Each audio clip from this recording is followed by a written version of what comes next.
Thank you so much for joining us, everybody. My name is Khalid Musa. I joined by one of my coworkers today. I'm an academic technologist focused on accessibility. Today we'll be talking about creating accessible slides. There are two accessibility things that I'm gonna start with today. I am sharing a slide deck template for those of you who are interested in having a branded slide deck template for the University of Minnesota with accessibility consideration baked into it right from the start. So there is background color, there's hints on what you can or can't do right in the slide template. It's z.umn.edu accessible-slide-template.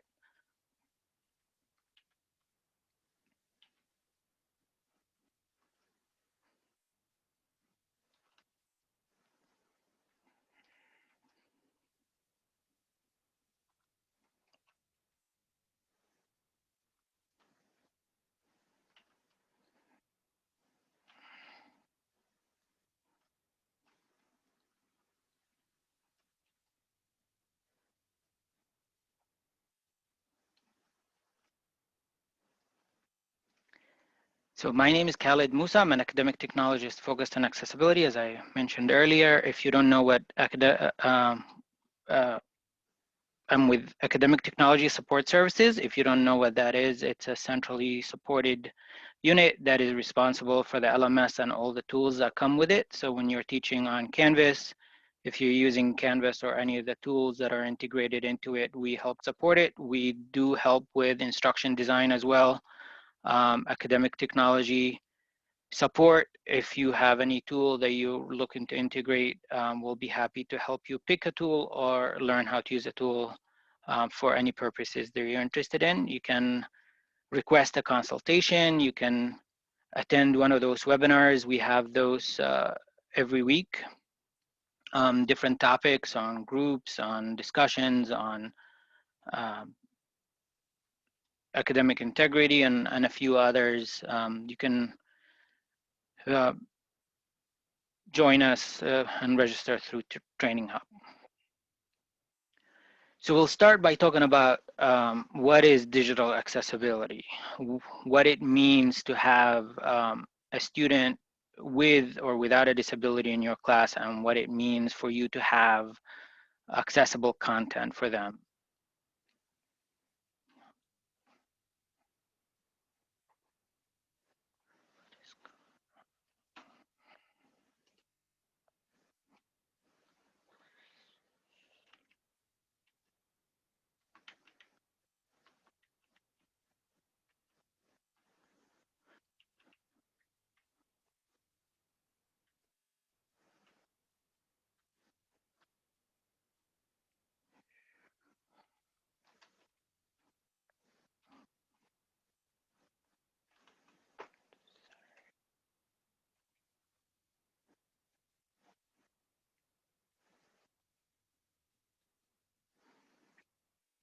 So a person with a disability has the same rights to acquire the same information, engage in the same interactions, enjoy the same services as a person without a disability in an equal effective manner.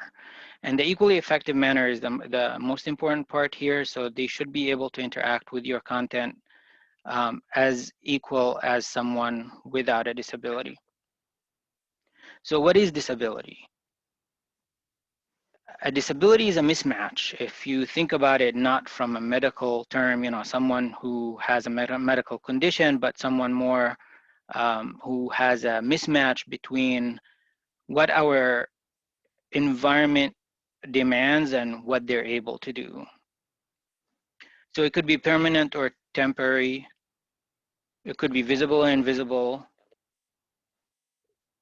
And it could be caused by something we do as a community. So if we create inaccessible content, then we're disabling that person who's trying to interact with that content.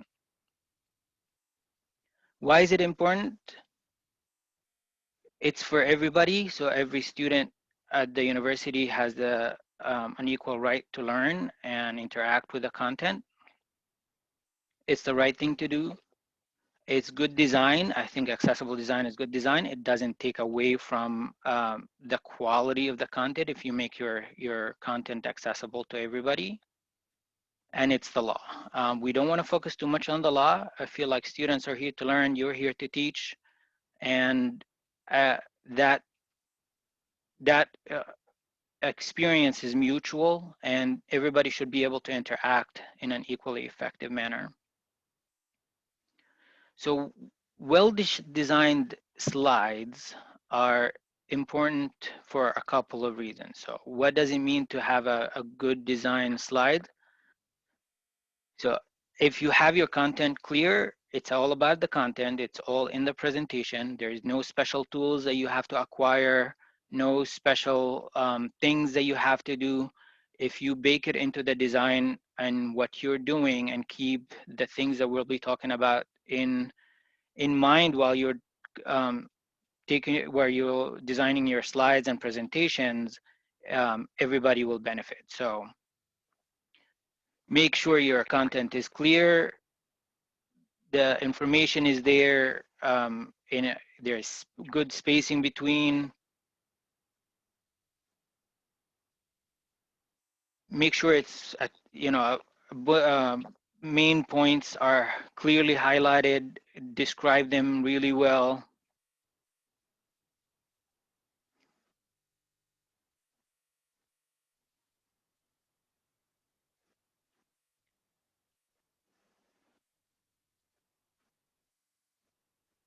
So we'll be talking about the tips we'll be covering today are unique slide titles and built-in uh, slide using good contrast, use simple animations, lists and links, alt text for pictures, captions for your videos, and logical reading order. So in a lot of other tools, that last bullet doesn't apply. In slides, whether it's PowerPoint or Google Slides, the logical reading order is really important for different people who have different disabilities. So adding unique titles for your slide is one of the simplest things you can do.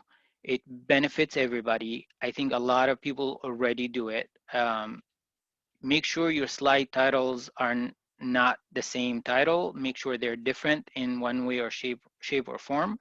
So in this slide deck, you'll see a lot of slides that I'm using the same slide in different ways to demonstrate some of these skills, but I'm adding a different word at the end to signify a different title. So any word difference between those titles kind of helps make those slides stand out as different slide titles. So make sure you have different names. Those are the headings that people use to navigate your slides and help people follow the main points that you're trying. So it's helpful to have these slides different in name as the heading of that slide title. If you use preset layouts, that helps with giving your content the good logical order I just mentioned, which I'll be demonstrating as the last step.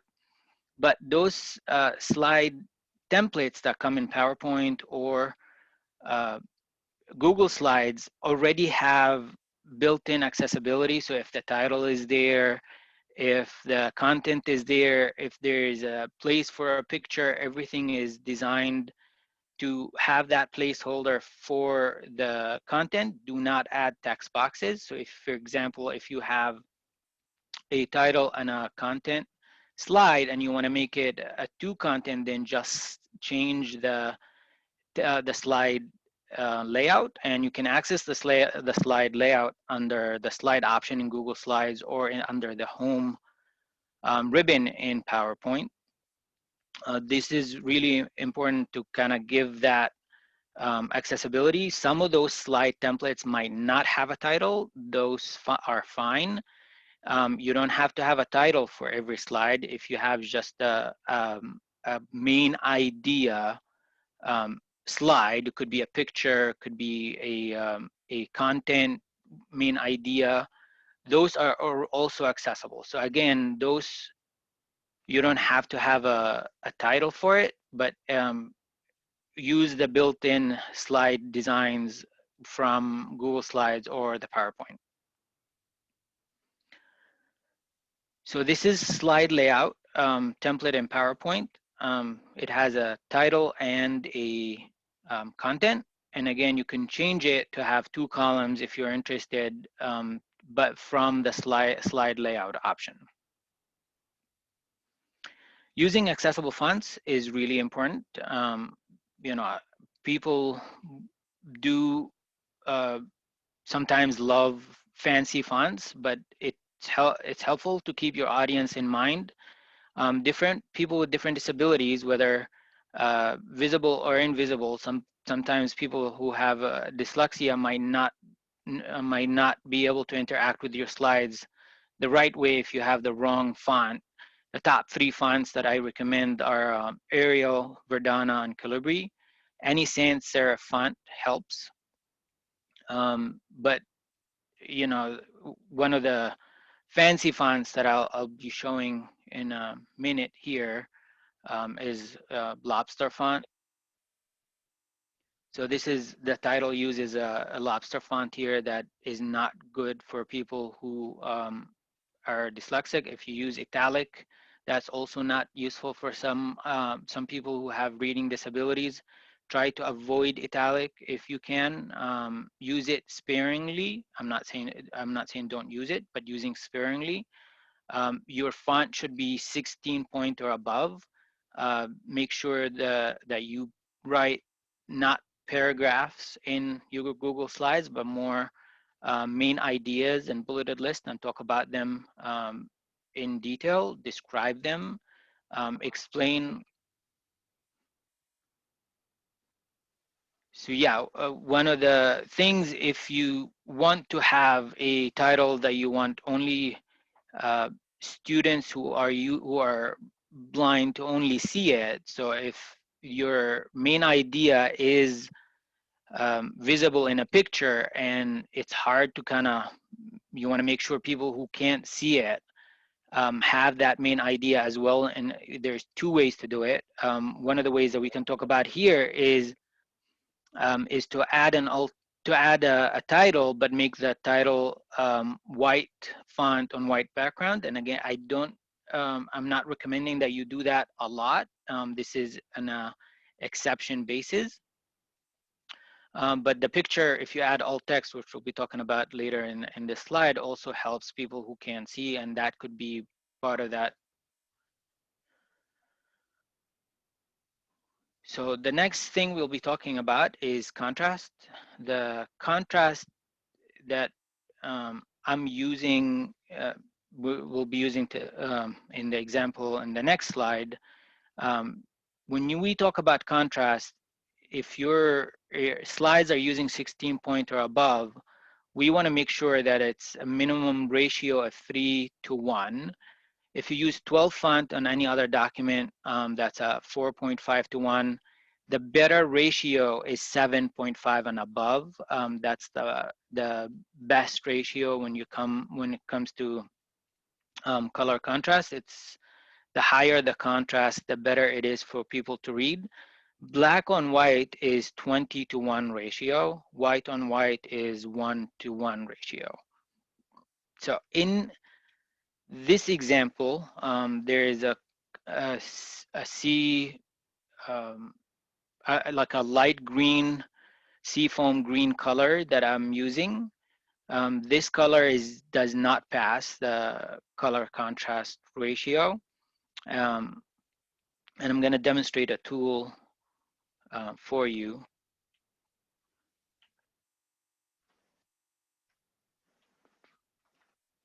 So this is the color I'm using.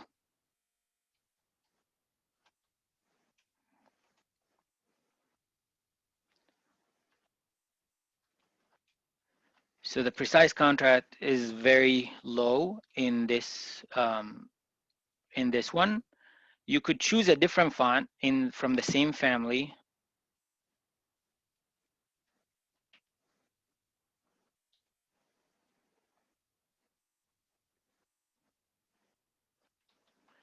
So if we use this color, which is from the same family, that becomes a 7 point and above. That's a much better font to use. You know, again, I can give you a lot of examples here. Yellow doesn't pass, but gold or maroon, for example, passes. So depending on what color you're trying to use and what you're trying to achieve with it, you know, keep that color contrast in mind. There's a lot of tools that you can use. I like this one, contrast-ratio.com, but there's a few other resources in the presentation which we shared with you that you can use as well. To get the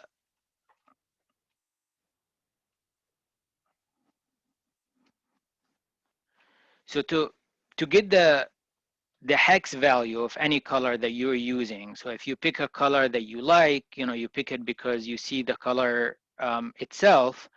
If you want to try to get the hex value in Google Slides, it's really easy. You go to the font color from the format option, text, color, and then under the custom option, they'll give you the hex value of that color. So if you pick it and you're not sure, then plug it into the contrast checker, and the contrast checker will tell you if it passes or not. Try to select a minimum of 3 and above, but best 7 and above. Use simple animation. Animation is a great technique for people of all abilities, regardless. It's also helpful for you to kind of deliver one main point at a time.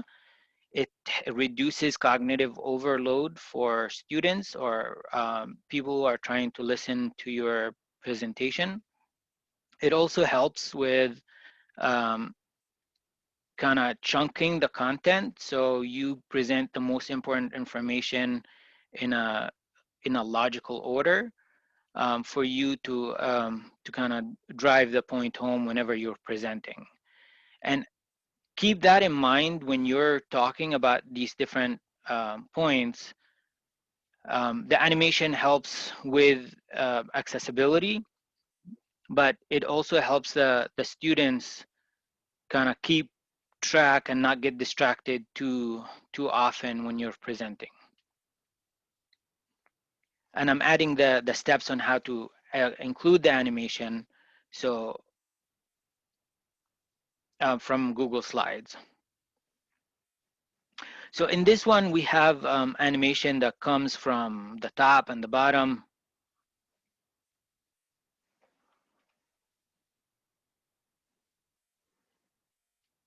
So you can insert the animation.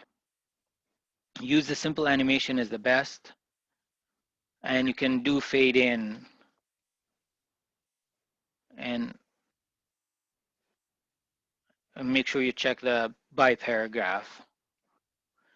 In this example, which again, I'm using the same example throughout the slides, this is the title is at the end I added animation instead of color that I used before. So it slides from the top and then slides from the bottom. This is not good. One of the reasons another software called Prezi is not accessible, also because it for people who have motion sickness, for people who have other disabilities, it's really disorienting for them. Try to avoid what I just did here. This is not this is an example of what not to do. The prior slide was a much better example for the animations to appear. One, fade in, simple animation is better than these fancy animation which you don't know where they're coming from. And for people with motion sickness, it kind of increases the likelihood of people having a negative reaction to your slides, which you don't want to have. Another accessible thing that you could keep in mind that is built into the presentation software is to have bulleted or numbered list. Bulleted for an ordered list, numbered for ordered list. And this also helps all students with different abilities to kind of learn the content that you're trying to do. The unordered kind of gives equal value to all the bullet points that you're trying to highlight and talk about. The ordered list gives them a logical 1, 2, 3, a step by step. So it helps to have these things in your slides because you are trying to kind of set an importance level or an equal level for some of these bullets or numbered, and each one is helpful for students who uses assistive technology as well to interact and know what you're trying to present in your slides. Talk about each bullet point as much as you can and explain why you put them in a bulleted list, which means equal value to each bullet, or numbered list for sequential order if you have one. So a recipe would be more following a step 1, 2, 3, or if you're trying to do technical assistance, do this before you do that. But equal means, having the same value to each bulleted list for in no particular order. If you noticed in the prior examples, I don't know if you got to read any of the text that I mentioned in any of the examples about the flow of the idea of flow. I added learn more, click here for a lot of the presentations, and you can download this slide deck. You can make a copy of it for yourself, change it, play with it, change these links any way you want, and play with the color contrast if you want to play with whatever I put in place here to demonstrate. We want to avoid the words click here, read more, learn more in any slide deck. That is not helpful for anyone watching your presentation.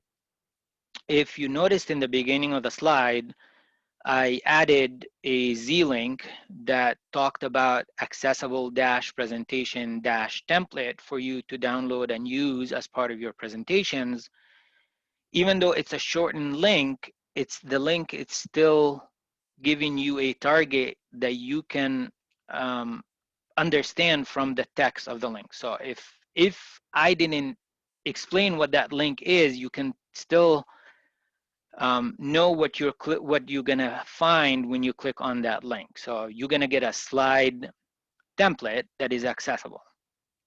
If you use learn more and you're vague in your links or your text when you're putting links, it's helpful to no one because no one is gonna know it. If you're doing in the full HTTPS, so let's say you're presenting on Zoom, no one is able to interact with the content of your slide on Zoom, and you put a link, even though you put um, a author bio, who's that author and where they're gonna find, what web page is that gonna open. You have to read the full HTTPS link if you put the HTTPS, but if you put a shortened link, try to be descriptive of where that link is gonna take the person. You have two ways of doing that. If you're sharing the slide deck, then that link should be descriptive out of context on the slides, that people are able to know what that link is going to open before they click on it. So here we have the first one, learn more, and the second one is click here. If I were to put the full HTTPS, again, you can click on it. Number one, you guys are watching this presentation. You can click on these links. I shared the slide deck in advance with you, so that is a lot more helpful for these links to be shortened. The first one is a Wikipedia article about the author, talking about the concept I'm trying to provide here. So instead of learn more, I could say Wikipedia article talking about the the the author Millie, I think is.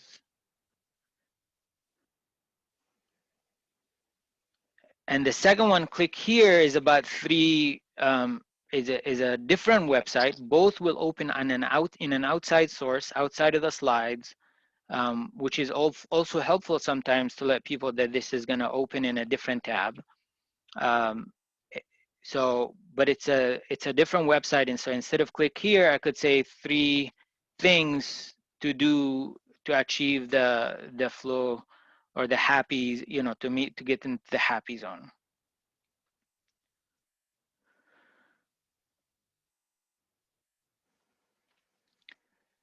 Now we get to descriptive alt text. When you add pictures, it's helpful to add an alternative text for people who can't see it, or for people that have an internet connection where the image fails to load sometime.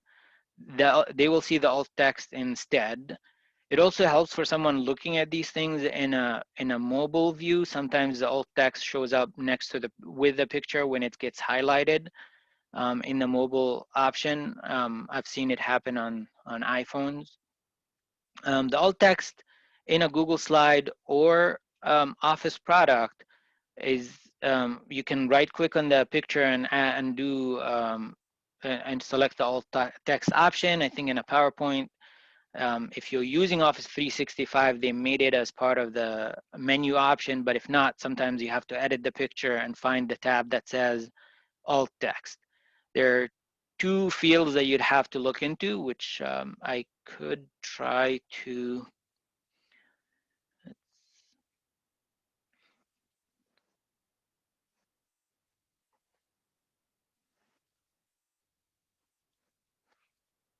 So this is,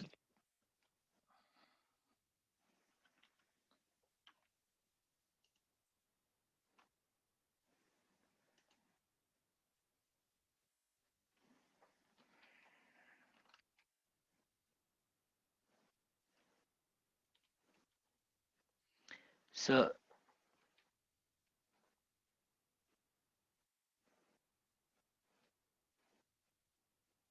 this is the alt text option when in a Google slide. When you open it, there's a title field and a description field. So in the description field is where you want to add what that image is trying to convey to someone who cannot see it. So again, whether it failed to load on their screen, or it failed, that someone who's using a screen reader who's visually impaired can't see the picture. What are you trying to convey with that image, that you want the students or anyone watching your presentation to get out of it? And again, this helps if they have the slide deck in advance, the way I emailed it to you guys yesterday. If you're in a presentation over Zoom like this, you have to get into the habit of describing what that picture is, in addition to having the alt text. So if you give them the slide deck in advance, then they can keep up and say, okay, now you're on slide 18, and you have this picture, so I know which picture you're talking about because I looked at your slide deck before this presentation. But if they haven't looked at it, also get in the habit of describing what that picture is. So again, that could be you talking about that alt text as you're presenting the concept.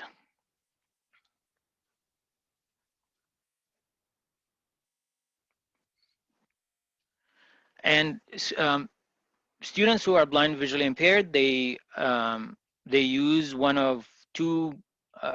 There's a couple of screen readers, but the main ones are JAWS or NVDA. And if you don't have any alt text for any of these images, it would just say image.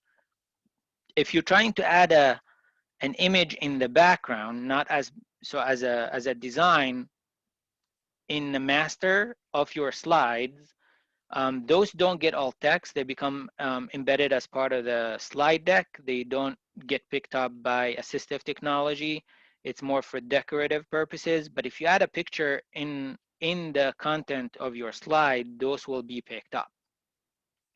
So the slide deck template, the accessible one that I shared with you, has a lot of kind of branded colors and Goldie Gopher pictures. Those are part of the master. They do not require alt text. This is more of a branding template. So it's part of the watermark in the background of your slides. With that, you only have to keep, when you add pictures like that, you have to make sure whatever other text or images you put on top of it, that the color contrast passes. So you don't put red on red or maroon on red or something like that, because it doesn't pass.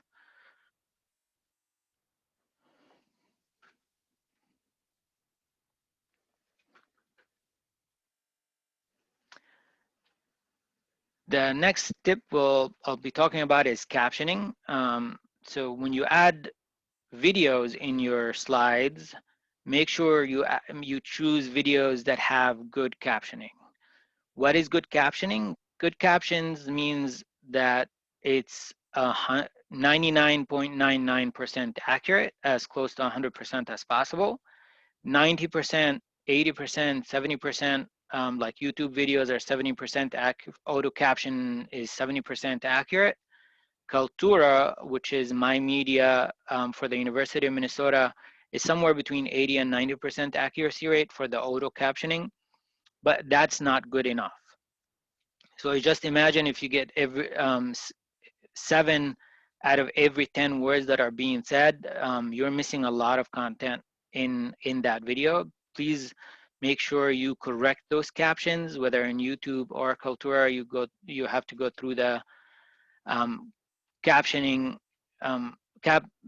captioning correction and make sure all the spelling is correct. Make sure there are punctuation. Make sure there are speaker IDs, and make sure there is any description that is in the audio that you know, if there's a clapping in the background, you add some of these nonverbal cues as well, because if someone can't hear any of that stuff, and they might miss important content or the context of the video and the content you're trying to provide. There are plenty of examples on YouTube when YouTube auto captioning goes wrong. Some of it is entertaining, some, for entertainment, just to illustrate the example. It's not entertaining, honestly, for someone who is deaf or hard of hearing. A frightening statistic at the University of Minnesota, when a student with a declared disability who's hard of hearing is joining a class, they submit a letter to the teacher saying, I need accurate captioning in this class, because I'm going to be in the audience, watching your lectures. 68% of the videos that are shown in those classes are not captioned accurately. Some of them have bad caption, and the majority have no captioning at all.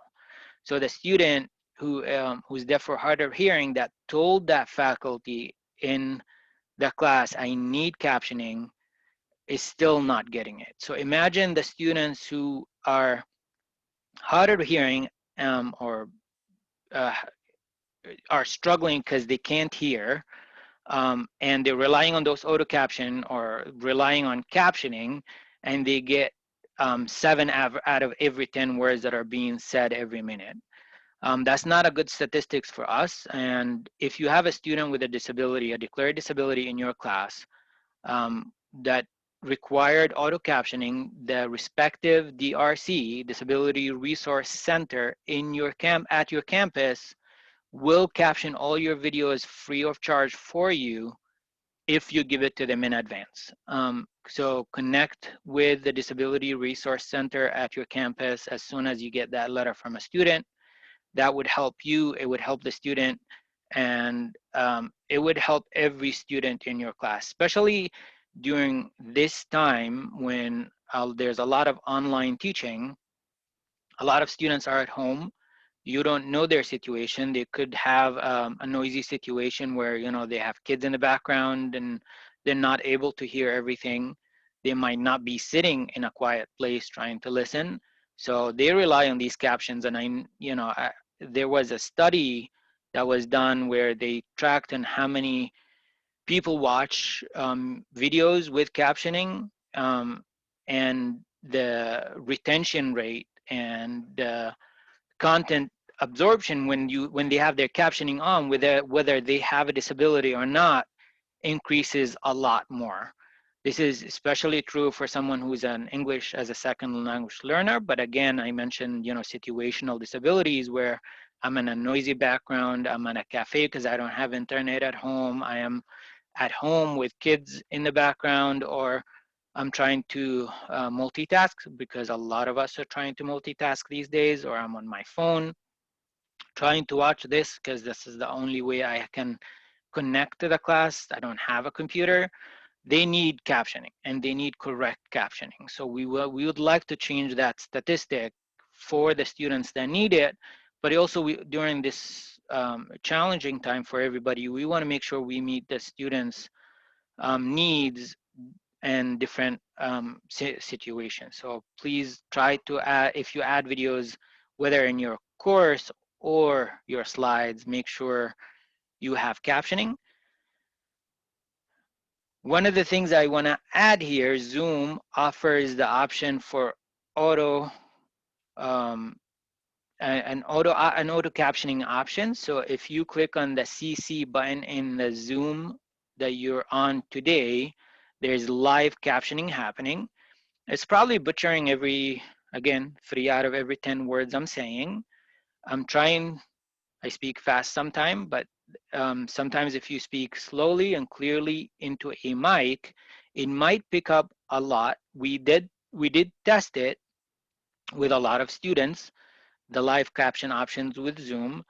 If you're the host of any meeting, you can turn it on. It's turned on automatically for the entire University of Minnesota system, so you can turn it on. And I hope you guys did click on it now to test, to see what it looks like.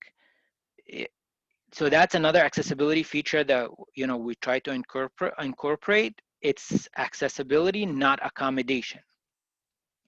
So for accessibility awareness, I turned it on for everybody in case, for that situation of disability. Again, you might be missing 3 out of every 10 words I'm saying, which is not fun, but it's good to have that option for people to kind of read as well as listen to the presenter.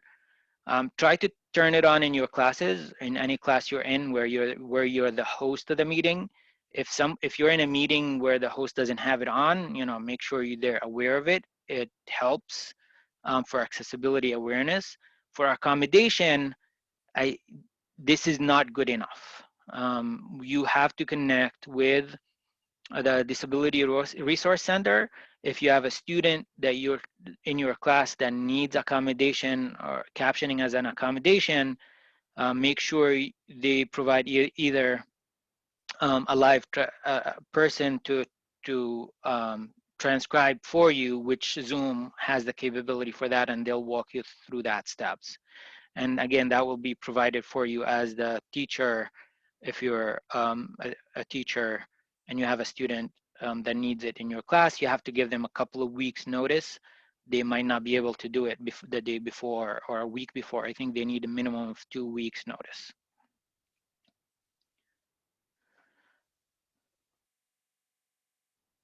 So now we get to the logical reading order for a slide. If you use the slide, the built-in slides that come with from the slide layout in your slides, the reading order is already built in for you. You don't have to correct it, but if you added a text box, for example, or the logical reading order is not in the order that you want it to appear, and I'm going to demonstrate one of those slides in a second. But the logical reading order is really important for someone who is using the keyboard only function. Those could be students who are blind or visually impaired, or students with a motor or physical disability, and using Dragon Naturally Speaking, for example, they rely on the tabbing from item to item.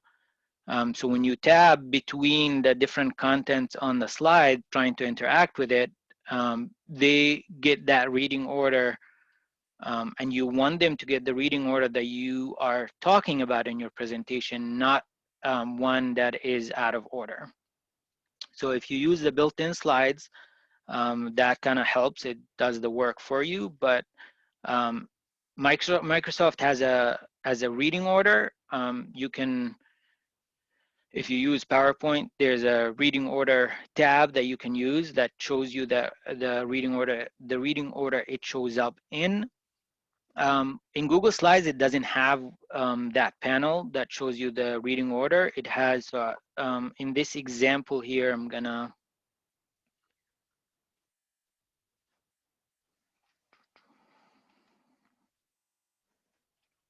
so if I tab between the different content on this slide, notice the first tab takes me to the picture, so it puts a border around it. And again, I'm only using the tab key.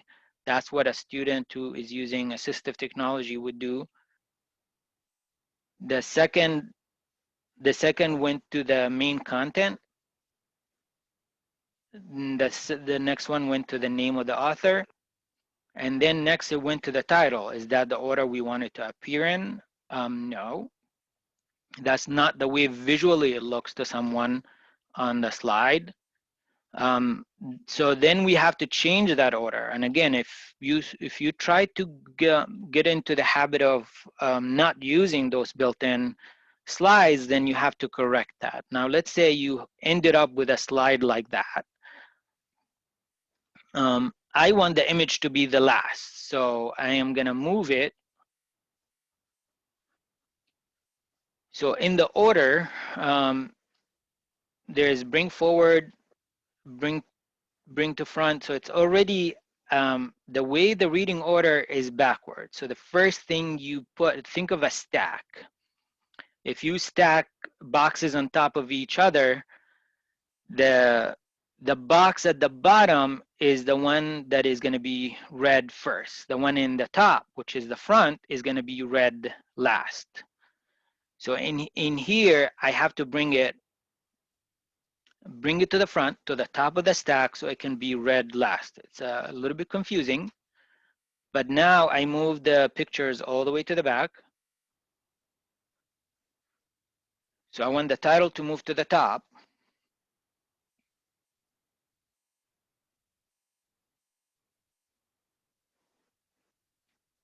So I want to send it to the back. The back is the bottom of that stack. So now I'm going to test my reading order. So now the title box is in the front, and so the flow secret to happiness is in the front. That's how I want it. This one I want it to go down once, so I want to bring it to the bottom once. So send it backwards.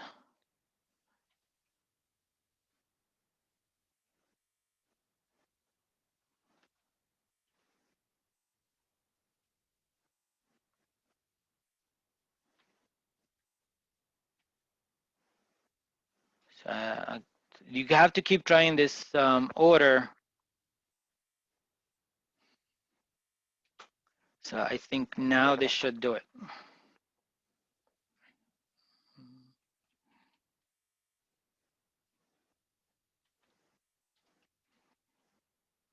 Sorry, I moved the picture to the front. You have to keep it in mind. I moved it to the back, not the front.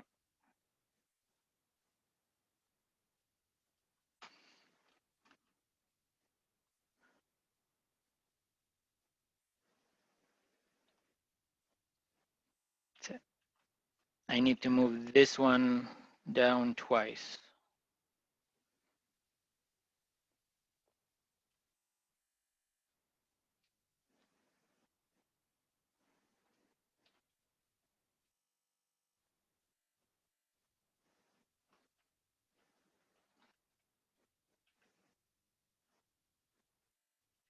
So now that reading order is in the right order.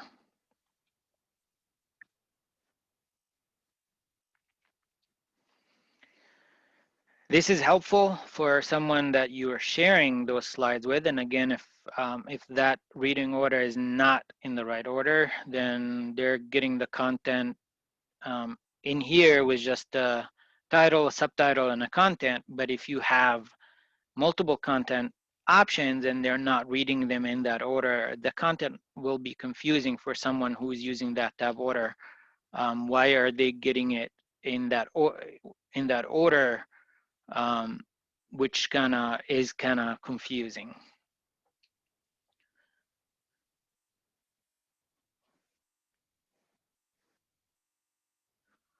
So in conclusion,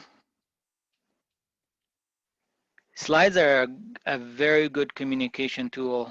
Make sure you communicate the point that you want to get across. Use live captioning, use contrast, alt text, and use the resources in this deck. If you go to accessibility.umn.edu, there is a good resource on some of these slides. Here's also additional resources that you can follow.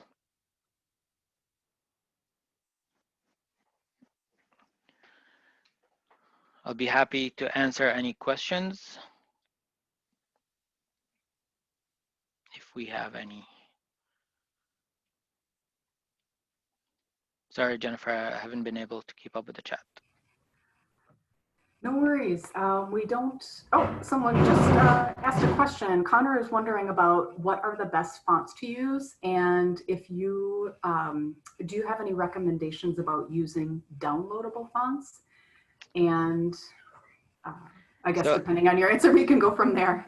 Yeah, sans serif fonts are the best. So my top 3 that I recommend are Arial, Verdana, and Calibri that are easy to start with. They're universal for everybody. They're very easy for a wide number of disabilities, not just 1 or 2. They're very helpful. But sans serif fonts are very good. Downloadable fonts, there are some that are good, but I would be very careful.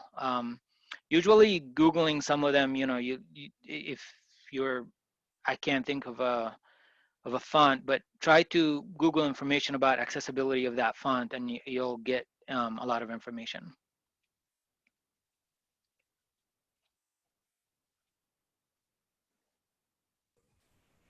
The other piece too that I just thought I would mention that it kind of touches on accessibility, but if you're designing materials for folks and the folks are going to access those materials electronically, just read a PowerPoint online or on their laptop or something like that, then you'll want to use sans serif fonts. Consequently, if you're going to really design a material that is going to be printed, then that's a good time to use serif fonts. So, and the difference is the serif fonts have, I don't know how to describe it, but if you look at Times New Roman compared to Arial, Times New Roman font has a little bit of, just has a little different look for it. I don't know exactly what to. It's curved, yes, thank you. I'm not a graphic designer, so I'm struggling a bit here with the right language. But yeah, you'll see kind of some little lines like on the bottom of an M or an N or an L, for example. And so those little lines at the edges of the character are the serif piece. One thing I want to add, in the slide deck that I shared with everybody, there's notes, the speaker notes. There's a lot of information. So if you, for some reason, you missed any of what I said, a lot of the information I talked about is in the speaker notes as well. Feel free to unmute if you have a question and you don't want to type it. I'm happy to answer any questions.